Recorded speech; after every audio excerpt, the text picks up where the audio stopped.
Chez les Rombaud, on est bridger de père en fils. Jérôme, le père, est passionné de jeux de cartes depuis plus de 30 ans. Après avoir découvert un livre de bridge avec un ami en vacances, il se lance dans l'aventure et sont très vite recrutés en équipe de France de jeunes.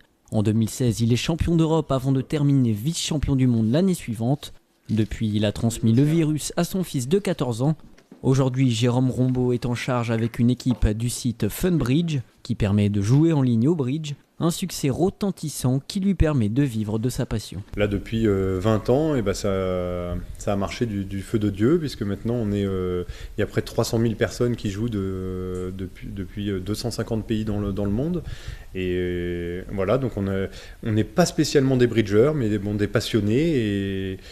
Et on a réussi à faire vraiment un beau produit et qu'on continue à essayer d'améliorer chaque année. Le fils Léo marche donc naturellement dans les pas de son père. Rentré il y a à peine une semaine de Chine, il vient d'y disputer les championnats du monde des moins de 16 ans, où lui et son équipe ont terminé deuxième. Quand j'étais petit, il y a 6 ans je crois, j'ai essayé de faire une colo bridge et au début c'était juste pour s'amuser, je jouais quasiment jamais. Et après j'ai été appelé dans le groupe France il y a 2 ans. Et là j'ai fait un entraînement une fois par semaine et là j'ai commencé à bien m'y mettre à jouer.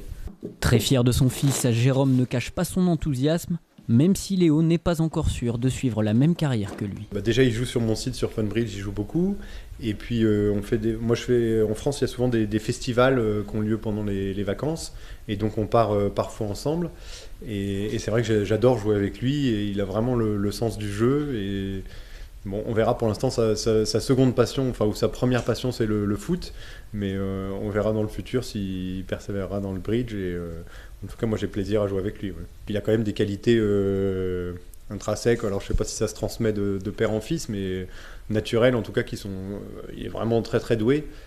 Bon, après au foot il est doué aussi, mais il y a plus de concurrence on va dire. C'est qui le papa ?